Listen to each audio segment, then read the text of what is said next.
نحمده ونصلي على رسوله الكريم اما بعد فاعوذ بالله من الشيطان الرجيم بسم الله الرحمن الرحيم رب اشرح لي صدري ويسر لي امري واحلل عقدة من لساني يفقهوا قولي ومن الاعراب، اور اعراب میں سے کچھ ایسے بھی ہیں، من یتخذ، جو سمجھتے ہیں، ما ينفق، جو وہ خرچ کرتے ہیں، مغرمن، جرمانہ، یعنی اللہ کی راہ میں مال خرچ کرنے کو اپنے اوپر جرمانے کی طرح سمجھتے ہیں۔ مغرم کا لفظ جو ہے غین رے میم سے ہے، غرم کہتے ہیں تاوان کو، نہایت ناگواری سے کیا جانے والا خرچ، یعنی جو مال انسان بہت ناپسندیدگی سے خرچ کرے، تو گویا اللہ کی راہ میں صدقہ کرتے ہوئے ان کو ایسا لگتا ہے گویا وہ تاوان بھر رہے ہوں۔ وَيَتَرَبَّصُ بِكُمُ الدَّوَائِرُ، اور تمہارے بارے میں انتظار کر رہے ہیں مصائب و آلام کا۔ دوائر جو ہے دائرہ سے نکلا ہے۔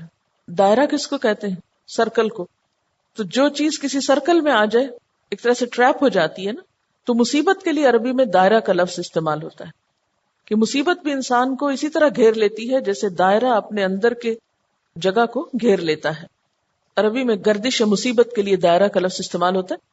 ہمارے ہاں اردو میں بھی یہ لفظ استعمال ہوتا ہے، گردش زمانہ جس کو آپ کہتے ہیں، اور عربی میں یہ اس مصیبت کے لیے استعمال ہوتا ہے جو اچھی حالت کے بعد بری حالت میں تبدیل ہو، یعنی ہر مصیبت کے لیے دائرہ کا لفظ استعمال نہیں ہوتا۔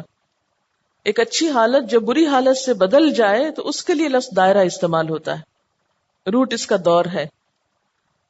علیہم دائرۃ السوء، انہی پہ ہے بری گردش، واللہ سمیع علیم، اور اللہ سننے والا ہے، جاننے والا ہے۔ یہاں اب اعرابیوں کی کچھ صفات بتائی جا رہی ہیں، کچھ ان کے حالات پہ تبصرہ ہے۔ یہ اعرابی اسلام کے ساتھ تو اس لیے منسلک ہوئے تھے کہ مسلمانوں سے کچھ فائدے اٹھا سکیں، کچھ دنیاوی مفادات حاصل ہو سکیں، لیکن ان بیچاروں کو تو لینے کے دینے پڑ گئے، یعنی اللہ کی راہ میں خرچ کرنا پڑ گیا۔ اب یہ بیچ میں آ کے ایک طرح سے شش و پنج میں پڑ گئے، اب کریں تو کریں کیا؟ نہ تو اسلام کو چھوڑ سکتے ہیں اور نہ ہی اس میں رہ سکتے ہیں، کیونکہ رہیں تو پھر ہمیں اللہ کی راہ میں دینا پڑے گا۔ اب انہوں نے عافیت کس میں سمجھی؟ کس بات کا انتظار کریں کہ کس دن مسلمانوں کا ڈاؤن فال ہوتا ہے، کس دن مسلمانوں پہ کوئی مصیبت آتی ہے اور ہماری ان سے گلو خلاصی ہوتی ہے، یعنی اسلام کو زوال ہو تو اسلام کی عائد کردہ پابندیوں سے ہماری جان چھوٹ جائے۔ اور آپ کو معلوم ہوگا کہ حضور صلی اللہ علیہ وسلم کی وفات کے 1.5-2 سال بعد جب فتنہ ارتداد ہوا حضرت ابوبکر صدیق رضی اللہ تعالیٰ عنہ کے زمانے میں، تو اس میں زیادہ تر ایسے ہی ناسمجھ لوگ شامل تھے۔ فتنہ ارتداد کے بارے میں جانتے ہیں کچھ؟ کیا تھا؟ بہت سے لوگ اسلام سے باہر چلے گئے تھے، بہت سے لوگ دوبارہ مرتد ہو گئے تھے۔ یہ کون لوگ تھے؟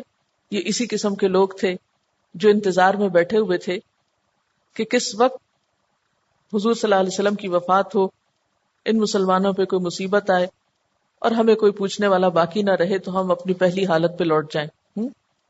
کیونکہ 9 ہجری میں یہ صورت نازل ہوئی ہے، جنگ تبوک 9 ہجری میں ہوئی ہے، 10 ہجری میں حضور صلی اللہ علیہ وسلم کی وفات ہوئی ہے، پھر حضرت ابوبکر صدیق رضی اللہ تعالیٰ عنہ خلیفہ بنے ہیں، تو ان کے دور میں اس قسم کے بہت سے بدوؤں نے اسلام کو چھوڑ دیا، اور مرتد ہونے والوں کی ایک کثیر تعداد تھی جو پہلے اسلام کی کامیابی دیکھ کے مسلمان ہوئی تھی، اور حضور صلی اللہ علیہ وسلم کی وفات کے بعد جب زکوٰۃ کی وصولی کا وقت آیا تو انہوں نے انکار کر دیا کہ ہم تو مسلمان ہی نہیں۔ اب یہ ایک بہت بڑا فتنہ تھا، اگر اس کو بروقت کچلا نہ جاتا تو اسلام کی تاریخ کا رخ مڑ جاتا، پورا نقشہ پھر بدل جاتا۔ لیکن الحمدللہ حضرت ابوبکر صدیق رضی اللہ تعالیٰ عنہ نے نہایت حکمت کے ساتھ ان لوگوں کے ساتھ نپٹے۔ اب آپ دیکھیں کہ اللہ تعالیٰ نے پہلے سے ہی پیشن گوئی کر دی، یہ قرآن کے سچے ہونے کی بھی دلیل ہے نا، یعنی جس وقت یہ صورت نازل ہو رہی ہے اس وقت ابھی نہیں پتا تھا کہ یہ لوگ کیا سوچ رہے ہیں۔ تو اللہ تعالیٰ فرماتے ہیں ان میں سے کچھ ایسے ہیں جو اللہ کی راہ میں خرچ کرنے کو جرمانہ سمجھتے ہیں اور تمہارے بارے میں مصیبتوں کے انتظار میں بیٹھے ہیں۔ علیہم دائرۃ السوء، انہی پہ ہے بری گردش، انہی کی شامت آنے والی ہے۔ یعنی اس میں بھی اشارہ ہے کہ جب یہ فتنہ و فساد کریں گے تو یہ خود ہی پکڑے جائیں گے، یعنی ان کی سرکوبی کر دی جائے گی. واللہ سمیع علیم، اور اللہ سننے والا ہے، جاننے والا ہے. ومن الاعراب، اور اعراب میں سے، من یؤمن باللہ والیوم الآخر، جو اللہ پر ایمان رکھتا ہے اور یوم آخرت پر.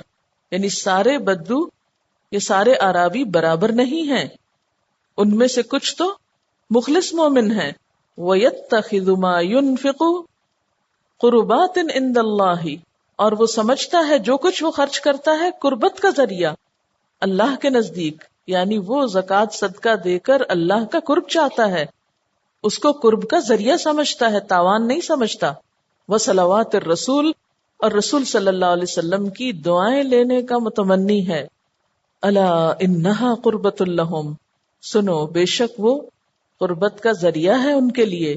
سیدخلہم اللہ فی رحمتہ، ان قریب داخل کرے گا ان کو اللہ اپنی رحمت میں. ان اللہ غفور الرحیم، بے شک اللہ تعالی غفور الرحیم ہے. یہاں آپ دیکھیے کہ مخلص اعرابیوں کی صفات بیان ہو رہی ہیں. اب دونوں کرداروں میں آپ کمپیریزن کر سکتے ہیں. ایک منافق اعرابی ہیں اور دوسرے مومن اعرابی ہیں. یعنی گاؤں میں رہنے والے سارے کے سارے برے لوگ نہیں ہوتے، بلکہ اس میں اچھے لوگ بھی ہوتے ہیں. یہی اسلام کا اعتدال ہے، وہ تصویر کے دونوں رخ دکھاتا ہے. قرآن میں آپ یہ چیز بہت زیادہ دیکھیں گے، جہاں ایک چیز کا ذکر ہوگا تو اس کے اپوزٹ کا بھی ذکر ضرور ہوگا. اور عربی کا ایک محاورہ ہے جس کا معنی یہ ہے کہ اشیاء اپنے ازداد سے زیادہ واضح ہوتی ہیں. یعنی تعلیم کا ایک گر ہے کہ وہ بات زیادہ بہتر سمجھ میں آتی ہے جس میں اس کے دوسرے پہلو کا بھی ذکر کر دیا جائے. یعنی صرف یک رخی تصویر نہ دکھائی جائے بلکہ دونوں چیزیں سامنے رکھی جائیں. اور یہ ایک فطرت کا اصول ہے. اب دیکھیں کہ دن کے ساتھ رات ہے، غم کے ساتھ خوشی ہے، روشنی کے ساتھ اندھیرا ہے. ہر چیز میں آپ کو ایک کنٹراسٹ نظر آئے گا. اور اگر یہ کنٹراسٹ ختم ہو جائے تو نتیجہ کیا نکلے؟ زندگی کا حسن ختم ہو کر رہ جائے. ان مال العسر یسرا، عسر کے ساتھ یسر بھی ہے. انسانی تعلقات میں بھی اونچ نیچ آتی ہے، اگر وہ بالکل ایک لیول پر رہے تو ان کا بھی لطف ختم ہو کر رہ جائے. اس لیے ناراضگی رضامندی یہ انسانی تعلقات میں چلتی رہتی ہے. تو کچھ لوگ ان چیزوں سے مایوس ہو جاتے ہیں، پھر وہ اچھے دن نہیں دیکھ سکتے. لیکن کچھ لوگ جب نعمت ہو تب بھی خوش رہتے ہیں اور چلی جائے تب بھی مطمئن رہتے ہیں. یہی دراصل ہمارا امتحان ہے کہ ہم ان دو طرح کے حالات میں کیا رویہ اختیار کرتے ہیں. استقامت اسی چیز کا نام ہے، اسٹیبلٹی اسی کو کہتے ہیں کہ نہ پا کر انسان زیادہ بگڑ جائے اور نہ محرومی پر زیادہ پریشان ہو. دنیا بھی پرسکون ہو جاتی ہے ایسے انسان کے لیے. تو اعرابیوں میں سے جو اچھے لوگ ہیں ان کی صفات کیا ہیں؟ وہ اللہ اور یوم آخرت کو مانتے ہیں، اور زکوٰۃ کو یا خیرات کو جو اللہ کی راہ میں خرچ کرتے ہیں جرمانہ نہیں سمجھتے بلکہ اللہ کے قرب کا ذریعہ سمجھتے ہیں کہ اس طرح ہمیں اللہ تعالی کا قرب نصیب ہوگا. وصلوات الرسول، اور اس بات کے انتظار میں رہتے ہیں کہ کب ہم صدقہ لے کر جائیں حضور صلی اللہ علیہ وسلم کے پاس اور آپ ہمارے لیے دعا کریں. یعنی صدقہ کرنے میں ان کے دو مقاصد ہوتے ہیں اور وہ دونوں کو انجوائے کرتے ہیں. ایک تو انہیں اس صدقے کے ذریعے اللہ کا قرب محسوس ہوتا ہے، اور دوسرا اس دعا کا لطف آتا ہے جو اللہ کے رسول صلی اللہ علیہ وسلم ان کو دیتے ہیں. اب دیکھیں کہ دیہاتی لوگ سیدھے سادے ہوتے ہیں، ان سے بہت بڑے بڑے کاموں کی توقع نہیں رکھی گئی. جب ان کا ایمان درست ہو، نیت اچھی ہو، تو معمولی نیکیاں بھی ان کے لیے اللہ کے قرب کا ذریعہ ہے. الا انہا قربۃ لہم، سن لو یہ صدقات ان کے لیے قربت کا ذریعہ ہیں. سیدخلہم اللہ فی رحمتہ، اللہ ان کو عنقریب اپنی رحمت میں داخل کرے گا، اپنا قرب بھی عطا کرے گا اور اپنی رحمت کے سائے میں ڈھانپے گا. ان اللہ غفور الرحیم، بے شک اللہ غفور الرحیم ہے. نبی صلی اللہ علیہ وسلم کا طریقہ یہ تھا کہ جب کوئی صدقے کا مال لے کر آتا تو آپ اس کو دعا دیا کرتے تھے.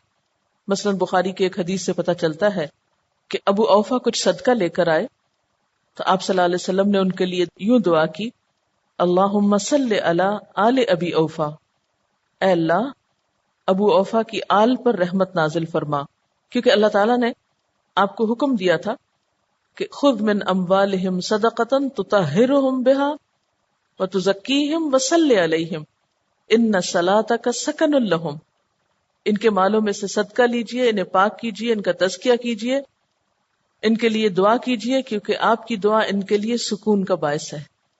اسی سنت پر عمل کرتے ہوئے بعد کے لوگوں کو بھی یہی حکم ہے کہ جب کوئی شخص اللہ کی راہ میں مال خرچ کرنے کے لیے کسی کے پاس لائے تو جمع کرنے والے کو اس کے لیے دعا کرنی چاہیے۔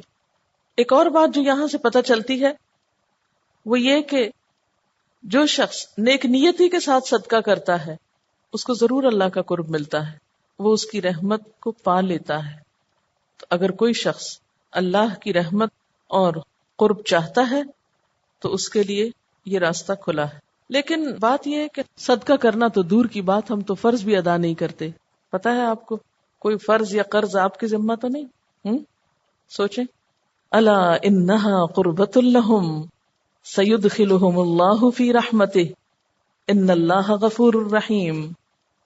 والسابقون الاولون، اور سبقت کرنے والے پہلے، من المہاجرین والانصار، مہاجرین اور انصار میں سے، والذین اتبعوہم باحسان، اور وہ لوگ جنہوں نے ان کی پیروی کی احسان کے ساتھ، رضی اللہ عنہم، اللہ ان سے راضی ہو گیا، ورضوا عنہ، اور وہ اس سے راضی ہو گئے، وأعد لہم جنات، اور اس نے تیار کیے ان کے لیے باغات، تجری تحتها الانہار، بہتی ہیں ان کے نیچے نہریں، خالدین فیہا ابدا، اس میں وہ ہمیشہ ہمیشہ رہنے والے ہیں، ذالک الفوز العظیم، اور یہ ہے عظیم الشان کامیابی، بہت بڑی کامیابی۔ سابقون، سبقت کرنے والے، کون ہیں یہ لوگ؟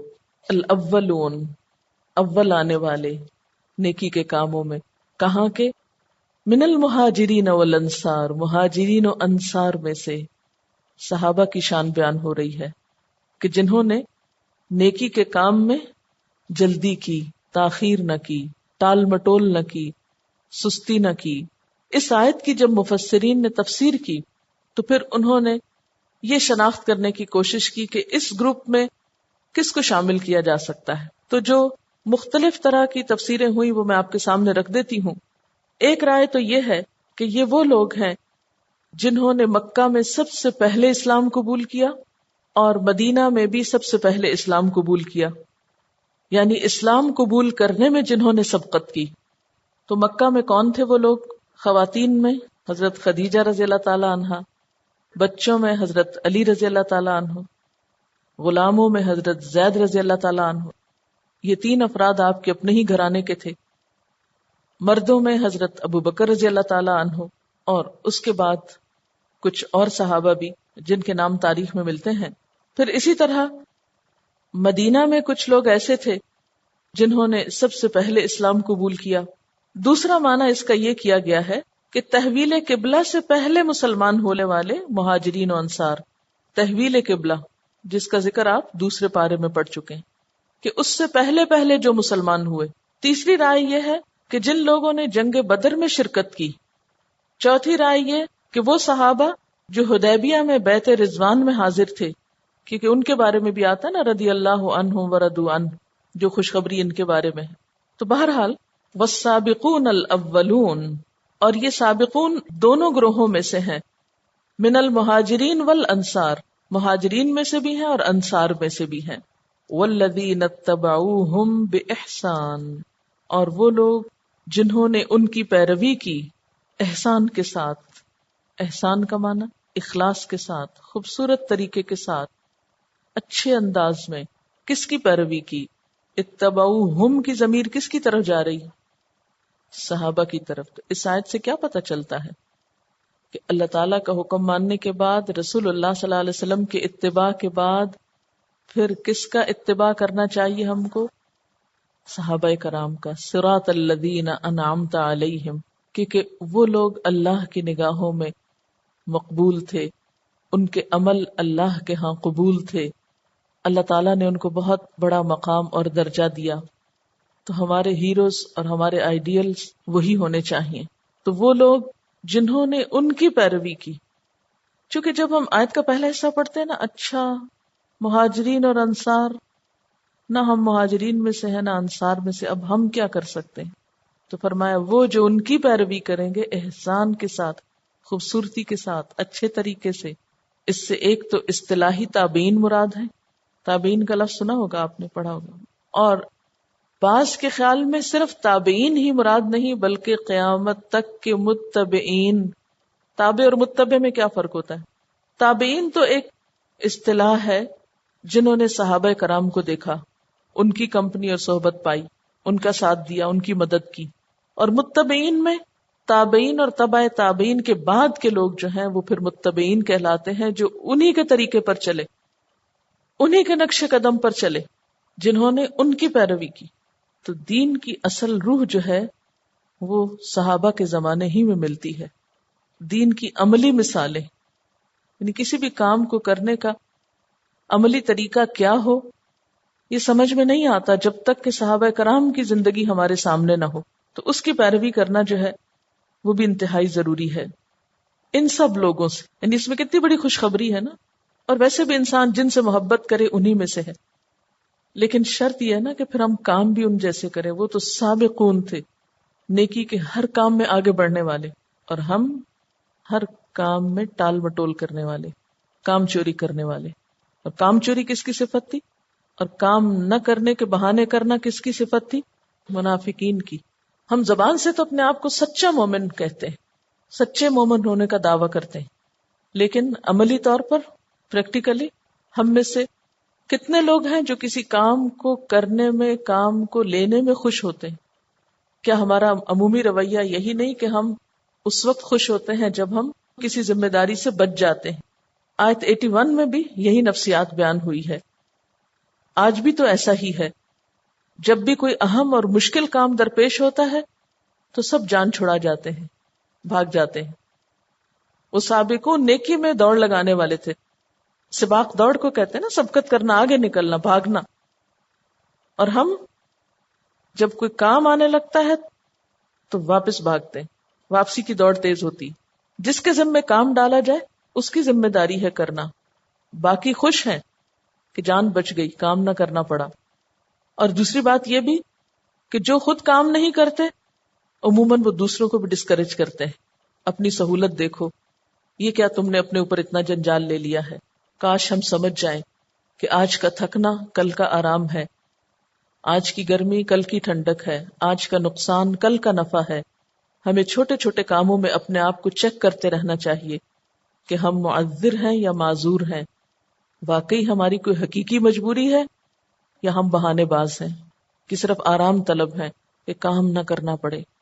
قرآن پاک میں ایک آیت آتی ہے، من اراد الآخرۃ وسعی لہا سعیہا، جس نے آخرت کا ارادہ کیا اور اس کے لیے کوشش کی، بھاگ دوڑ کی. کیسی کوشش؟ جیسی کرنی چاہیے. وسعی لہا سعیہا، کوشش کا حق ادا کر دیا. ہم سب اپنے آپ سے پوچھیں کہ کیا کسی بھی نیک کام میں ہم کوشش کا حق ادا کرتے ہیں؟ میں جب کبھی یہ ٹائٹل پڑھتی ہوں نا، رضی اللہ عنہم ورضوا عنہ، تو ایک دل میں حسرت سی آتی ہے نا کہ اس سے بڑی ڈگری اور اس سے بڑا سرٹیفکیٹ کیا ہوگا کسی کے لیے دنیا میں کہ اللہ اس سے راضی ہو گیا اور وہ اللہ سے راضی ہو گئے. ہم اپنے دلوں کو پرکھ کے دیکھیں، کیا ہم اللہ سے راضی ہیں؟ اللہ سے راضی ہونے والوں کی کیا پہچان ہوتی ہے؟ کہ وہ صرف اچھے حال میں ہی اللہ سے راضی ہوں یا تکلیف میں بھی اللہ سے راضی ہوں؟ اللہ سے راضی ہونے والے تو اللہ کے ہر فیصلے پہ راضی ہوتے ہیں. حالات کیسے بھی ہوں، کچھ بھی ہو، وہ کبھی بھی اللہ سے شکوہ نہیں کرتے. کیسی بھی مشکلات ہوں، کیسی بھی تکلیفیں ہوں، وہ اللہ سے ناراض نہیں ہوتے. ہر چیز کو اس کی حکمت اور اس کا فیصلہ سمجھ کے قبول کر لیتے ہیں. کوئی خوشی آئے تو شکر گزار ہو جاتے ہیں، تکلیف آئے تو صابر اور مطمئن رہتے ہیں.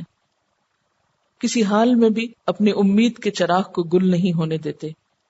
مایوسی ان کے پاس سے نہیں پھٹکتی. کہیں ایسا تو نہیں ہوتا کہ جب ہماری مرضی کے خلاف حالات ہوتے ہیں تو ہم اللہ تعالیٰ سے شکوہ کرنے لگے یا ہم مایوس ہونے لگے یا سر پٹکنے لگے، ایسا کیوں ہوا اور یہ کیوں ہوا اور یہ کیوں نہیں ہوا. تو جب تک ہمارے اندر راضی ہونے کی صفت نہیں آئے گی تو یاد رکھیے پھر اللہ کی رضا بھی نہیں پا سکتے. جو یہ چاہتا ہے کہ اللہ کی رضا پائے، پہلے وہ راضی ہونا سیکھ جائے. کس وقت راضی ہو؟ اللہ کا کوئی حکم آ جائے تو راضی ہو جائے اس پر کہ اللہ تعالیٰ آپ کا فیصلہ ہے، آپ کا حکم ہے، آپ نے فرمایا ہے، آپ مجھ سے یہ چاہتے ہیں، میں خوشی خوشی کرنے کو تیار ہوں. کیونکہ یہاں دو گروہوں کا کمپیرزن کیا جا رہا ہے نا، کہ منافق اعرابی جو تھے وہ اللہ کے راستے میں خرچ کرنے کو اپنے اوپر جرمانہ سمجھتے تھے، وہ راضی نہیں ہوتے تھے خرچ کرنے پر. اس کے برعکس مومن جو تھے وہ خوشی خوشی اللہ کی راہ میں خرچ کرتے تھے. تو ایک کے رویے میں رضا ہے، خوشی ہے، اور دوسرے کے رویے میں ناراضگی ہے، ناپسندیدگی ہے. اور یہ صرف خرچ کرنے ہی کے معاملے میں نہیں، زندگی کے تمام معاملات میں. کیونکہ جو اللہ کے حکم پر عمل کرنے والے ہوں وہ تو ہر حکم سن کے فوراً ہی سر جھکا دیتے ہیں. اذ قال له ربه اسلم قال اسلمت لرب العالمین. جب اس کے رب نے کہا اپنا آپ میرے حوالے کر دے، کہا میں نے کر دیا، سوچا ہی نہیں. اللہ کی اطاعت کے معاملے میں سوچتے رہنا، لوگوں سے مشورے کرنا، لمبی لمبی ڈسکشنز کرنا، بال کی کھال نکالنا اور تعویلوں اور بحثوں میں پڑنا، یہ سب رویہ کس چیز کا غماز ہے؟ کہ ہم فیصلے پر راضی نہیں ہیں. ہم چاہتے ہیں کہ کسی تعویل اور بہانے سے یہ پلٹ جائے. صحابہ کرام اتنی لمبی چوڑی بحثیں نہیں کرتے تھے، ان کا دین بہت سیدھا سادہ تھا. جو حکم سامنے آیا عمل کر لیا. ایک صاف ستھرا حکم جو قرآن کی ایک آیت سے واضح طور پر بھی نظر آ رہا، اس میں بھی ہم کوئی نہ کوئی تعویل ڈھونڈنا چاہتے ہیں.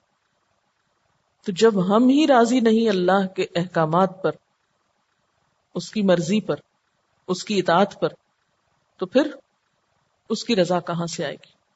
اور جن سے اللہ راضی ہو گیا، وَأَعَدَّ لَهُمْ جَنَّاتٍ، اور اس نے تیار کی ان کے لیے جنتیں، باغات، تجری تحتها الانہار، جن کے نیچے نہریں بہتی ہیں، خالدین فیہا ابدا، جن میں وہ ہمیشہ ہمیشہ رہیں گے. ذالک الفوز العظیم، یہی بہت بڑی کامیابی ہے. تو گویا دوسرے لفظوں میں اللہ کی رضامندی اور اس کی جنت اور یہ باغات اس کو ملتے ہیں جو یا تو مہاجر بن جائے یا انصار بن جائے. دو میں سے ایک کام ضرور کرنا پڑے گا. یا تو دین کے لیے قربانیاں کرنی ہوگی، گھر بار چھوڑنا ہوگا. اور کچھ لوگوں کے لیے ایسے مواقع نہیں آتے، کیونکہ جو صحابہ مکہ میں تھے ان کی زندگی میں تو ہجرت آئی، لیکن جو مدینہ میں تھے ان کو تو ہجرت کا ثواب نہیں ملا. وہ تو ہجرت جیسی نعمت سے محروم ہو گئے. لیکن اللہ نے ان کو محروم نہیں کیا، ان کو انصار بننے کا ایک بہت بڑا ٹائٹل اور ایک بہت بڑا اعزاز بخشا. وہ بھی پیچھے نہیں رہے. تو جس کی زندگی میں ہجرت کے موقع نہ ہو، پھر وہ انصار کا رول نبھائے، وہ اللہ کی خاطر نکلنے والوں کا مددگار بن جائے، ان کا ساتھ دے، ان کی خوشی غمی میں اور دین کے راستے میں، ان کے منصوبوں میں ان کی مدد کرے. یہیں سے پھر ٹیم ورک جنم لیتا ہے. مختلف قومیتیں، مختلف نیشنلٹیز، مختلف قبائل ایک جگہ آ کر جمع ہیں ایک مقصد کے لیے، ایک نام پر. لیکن ہماری مشکل کیا ہے کہ ہمارے اندر یہی صفات نہیں پائی جاتی. ہم انہی چیزوں سے دور ہیں. ہمارے معاشرے کی ایک بہت بڑی خرابی کیا ہے کہ ہمارے اندر ٹیم ورک نہیں ہے. جو لوگ اپنی ذات کو پیچھے چھوڑ دیتے ہیں اور دین کو آگے رکھتے ہیں، وہاں سے منافقت پر نکل جاتی، کیونکہ وہ بامقصد لوگ ہوتے ہیں. وہ اپنی ذات پر پڑنے والی چھوٹی موٹی زد کو نظر انداز کر دیتے ہیں. پھر وہ ایک دیوار کی طرح ہوتے ہیں جس کی اینٹیں بڑی چھوٹی تو ہو سکتی ہیں، لیکن چھوٹی اینٹ کی بھی اپنی اہمیت ہے اور اتنی ہی ہے جتنی بڑی اینٹ کی. اگر آپ جہاں چھوٹی اینٹ لگی ہوئی ہے اس کو نکال کے بڑی لگائیں گے تو دیوار نہیں بن پائے گی، وہ دیوار بھی ادھوری ہوگی. آپ نے دیکھا ہوگا کہ دیواروں پہ عام طور پر جو اینڈ کا حصہ ہوتا ہے وہاں بڑی چھوٹے حصے آتے ہیں، پھر چھوٹے چھوٹے پیس لے کر اس حصے کو کمپلیٹ کیا جاتا ہے. تو وہ چھوٹے پیس بھی اپنی جگہ بہت اہم ہوتے ہیں، ورنہ دیوار ادھوری. تو کسی بھی ٹیم کے اندر خواہ کوئی اعلیٰ صلاحیت رکھنے والا ہو یا معمولی صلاحیت رکھنے والا ہو، کوئی بہت قابل ہو، بہت بہادر ہو، بہت زیادہ صلاحیتوں کا مالک ہو یا کمزور ہو، جب تک ان کے دل جڑے ہوئے ہیں وہ کامیاب ہیں. اور اگر چھوٹی چھوٹی باتوں کو بنیاد بنا کر ایک دوسرے کو کاٹ پھینکنے کی فکر ہو تو ایسے لوگ کبھی بھی آگے نہیں بڑھ سکتے. مثال کے طور پر آپ دیکھیے کہ جب حضور صلی اللہ علیہ وسلم جنگ تبوک پر لوگوں کو لے جا رہے تھے تو کچھ لوگ ایسے تھے جن کے لیے سواری نہ تھی اور وہ روتے ہوئے واپس جا رہے تھے. کچھ لوگ ایسے تھے جو حقیقی معنوں میں معذور تھے. اور نہ صرف یہ کہ جنگ تبوک میں بلکہ دیگر جنگوں میں بھی، مثلا ابن ام مکتوم کے بارے میں آتا ہے کہ جب جنگ احد پہ آپ جا رہے تھے تو آپ صلی اللہ علیہ وسلم کے پاس اور کہنے لگے اللہ کے رسول صلی اللہ علیہ وسلم مجھے بھی ساتھ لے جائیے. آپ نے جب فرمایا کہ آپ وہاں پر کیا کریں گے کیونکہ آپ جنگ نہیں لڑ سکتے، تو کہنے لگے اللہ کے رسول صلی اللہ علیہ وسلم میں جھنڈا پکڑ کر ایک جگہ کھڑا رہوں گا، آپ مجھے جھنڈا پکڑنے کا کام دے دیں لیکن میں جانا چاہتا ہوں. جذبہ دیکھیں نا، شوق دیکھیں. اسی طرح ایک اور صحابی تھے عمرو بن الجموح، ان کے پاؤں میں لنگڑا پن تھا، یعنی سیدھا نہیں چل سکتے تھے.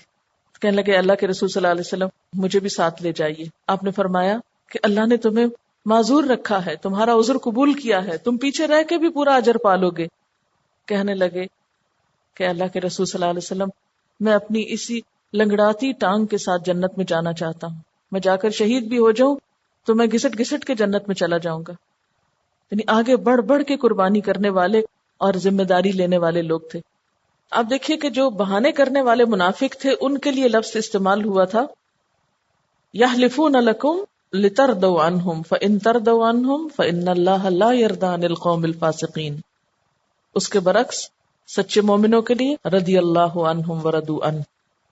تو جس معاشرے کے معذور لوگوں میں یہ جذبہ آ جائے کہ انہیں کام کرنا ہے باوجود اس کے کہ ہم معذور ہیں، باوجود اس کے کہ ہم وہ صلاحیت نہیں رکھتے لیکن ہمیں کر کے چھوڑنا ہے، تو وہاں برکتیں ہی برکتیں ہو جاتی ہیں. اور جس قوم کے اندر صلاحیت رکھنے والے لوگ پیچھے بھاگنے لگتے ہیں وہاں پھر کوئی کامیابی نہیں ہو سکتی. آج امت مسلمہ کی ذلت کی ایک بہت بڑی وجہ یہ ہے کہ ہم میں نا اتفاقی ہے، ہمارے اپنے اندر اتحاد نہیں. اور اتفاق اور اتحاد اس چیز کا نام نہیں کہ آپ ایک دماغ ہو جائیں، ایک بالکل سوچ ہو جائیں، ایک صلاحیت کے مالک ہو جائیں تو جب اتفاق ہوگا. نہیں، وہ چھوٹی بڑی اینٹیں ہونے کے باوجود اتفاق ہو سکتا ہے اور ایک بڑا کام آپ کر سکتے ہیں، ایک مضبوط قلعہ تعمیر کر سکتے ہیں آپ. اصل اتفاق یہ ہوتا ہے کہ اختلاف رائے کے باوجود اتنا بڑا دل رکھنا کہ اکٹھے رہ کے کام کر سکے. کیونکہ اللہ نے دو انسانوں کو بھی، دو دلوں کو بھی ایک جیسا نہیں بنایا، ہر دو انسان مختلف ہیں. جب ہم خود ہی اپنے خیالات سے اختلاف کرتے رہتے ہیں، کبھی ایک بات سوچتے ہیں کبھی دوسرے، تو دوسرے انسان سے اگر اختلاف ہو جائے تو کیا قیامت ٹوٹ پڑی. یہ اللہ تعالیٰ کا سوچا سمجھا منصوبہ تھا کہ اس نے بندوں کو ایک دوسرے سے مختلف بنایا ہے.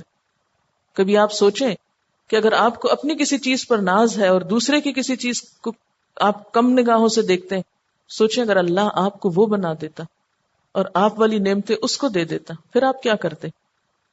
کیا آپ اپنے لیے ہی چاہتے کہ آپ کو کاٹ پھینکا جائے؟ تو حضور صلی اللہ علیہ وسلم کی کامیابی کی ایک بہت بڑی وجہ یہ تھی کہ لوگوں کے اندر جب سچا ایمان اور اخلاص کا اسپرٹ آیا تو پھر مختلف رنگ اور نسلیں اور قبیلے اور سب کچھ ایک جگہ جمع ہو گئے.